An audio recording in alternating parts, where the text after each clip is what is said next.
자, 우리가 앞서서 이 unconstrained optimization 문제, 그리고 이제 constrained optimization 문제에 대해서 살펴봤는데요. 그리고 이제 이 라그랑지 듀얼 프로블럼에 대해서 알아봤었죠. 그리고 그때 이제 weak duality라는 개념을 알아봤었습니다. 네, 그래서 이번 시간에는 우리가 convex optimization이라고 하는 이 옵티미제이션 문제의 어떤 그 특정 클래스에 속하는 그런 문제들을 알아볼 거예요. 그래서 이 컨벡스 옵티미제이션 문제는 항상 글로벌한 그런 옵티멈을 찾을 수 있다는 게 개런티 되어 있는 그런 최적화 문제입니다. 그러니까 아주 좋은 그런 프로퍼티들을 가지고 있죠. 자, 그러면 어떤 최적화 문제들을 우리가 이 컨벡스 옵티미제이션 프로블럼이라고 부르냐면, 자, 오브젝티브 펑션이 컨벡스 펑션이고, 그리고 컨스트레인트들이 이 컨벡스 셋을 이루고 있을 때, 그때 이 최적화 문제를 우리가 컨벡스 옵티미제이션 문제다 라고 얘기를 하게 됩니다. 자, 이 컨벡스 펑션의 개념과 컨벡스 셋의 개념에 대해서는 잠시 뒤에 살펴보기로 하고요. 이 컨벡스 옵티미제이션 문제는 스트롱 듀얼리티가 성립을 해요. 다시 얘기하면 이 듀얼 프로블럼의 최적해가 프라이멀 문제의 그 최적해와 항상 일치한다 라는 거죠. 자, 이런 스트롱 듀얼리티가 성립을 하게 되면 우리가 뒤에서 그 리니어 프로그래밍, 쿼드라틱 프로그래밍이라는 것들에 대해서 알아보겠지만 이 듀얼 문제로 포뮬레이션 한 다음에 옵티마이제이션 문제를 푸는 게 훨씬 쉬운 경우들이 많습니다. 그것들에 대해서 한번 살펴볼 거고요. 그래서 컨벡스 옵티미제이션은 항상 글로벌한 옵티멈을 우리가 보장할 수 있고, 그리고 스트롱 듀얼리티가 성립하는 아주 풀기 좋은 그런 최적화 문제들이라고 생각을 하시면 됩니다. 자, 그럼 컨벡스 셋이라는 걸 먼저 정의를 해보죠. 어떤 셋이 우리가 컨벡스 셋이라고 부르는데 어떨 때 그러냐면 이 셋에 속하는 임의의 x, y들, 그리고 0부터 1 사이의 스칼라 세타에 대해서 항상 이런 관계가 성립을 할 때, 그때 우리가 이러한 셋 C를 컨벡스 셋이라고 부르게 됩니다. 자, 그래서 이 의미를 한번 살펴보면 이 셋 안에 존재하는 임의의 x, y의 리니어 콤비네이션을 의미를 하게 되죠.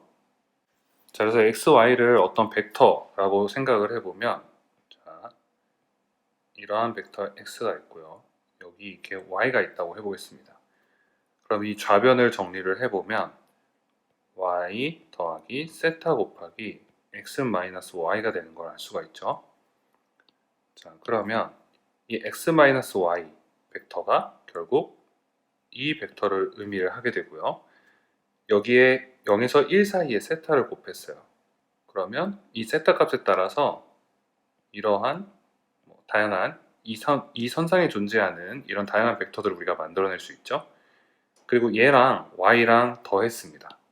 그러면 이러한 벡터들을 우리가 표현한다는 걸 알 수가 있어요. 자, 그래서 이 벡터들이 어디 존재하냐면 x와 y 사이에 존재하게 되는 거죠. 그렇죠?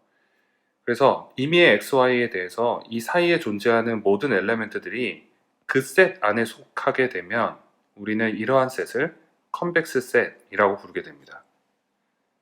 자, 그래서 왼쪽 그림을 보면 얘가 이제 컨벡스 셋의 하나의 예예요. 이 셋에 존재하는 어떠한 XY 페어를 잡아도 이 사이에 존재하는 모든 엘레멘트들이 셋 안에 포함이 되죠. 그럼 얘는 우리가 컨벡스 셋이라고 볼 수 있습니다. 자, 오른쪽 그림 같은 경우에는 이제 컨벡스 셋이 아니에요.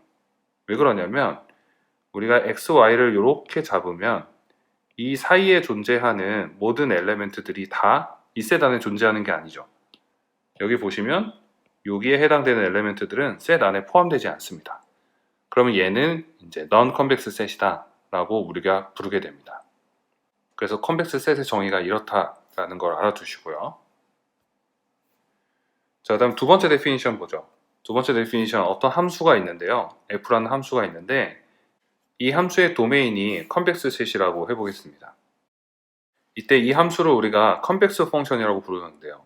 어떨 때 부르냐면 이 함수의 도메인에 존재하는 임의의 x, y 그리고 0에서 1 사이의 어떤 스칼라 세타에 대해서 아래와 같은 관계가 항상 성립할 때, 그때 우리가 이러한 함수를 컨벡스 함수다, 컨벡스 펑션이다 라고 부르게 됩니다. 자, 그래서 이 관계의 의미를 또 들여다보면 이 좌변에 해당되는 거는 임의의 x, y에 대해서 x, y 사이에 존재하는 점이죠. 그 점에서의 함수값이 이 각각의 x, y에서의 함수값의 그 리니어 컨비네이션보다 항상 작거나 같은 모든 임의의 x, y에 대해서 이런 관계가 성립하면 이 함수는 우리가 컨벡스 펑션이라고 부르게 돼요. 자, 그래서 여기 예제를 하나 살펴보죠. 자, 이 함수의 도메인은 이렇게 주어져 있습니다. 그렇죠? 여기서 임의의 두 지점을 잡아요. 여기 이렇게 한번 잡아볼까요? 이 두 지점 사이에 존재하는 x들에 대한 함수값을 보면 바로 얘네들이 됩니다. 그렇죠? 이 사이에 존재하는 x들에 대해서 이 사이에 존재하는 값들에 대한 함수값, 그리고 이 각각의 지점에서의 함수값의 리니어 인터폴레이션은 리니어 컨비네이션은 이렇게 표현이 되죠.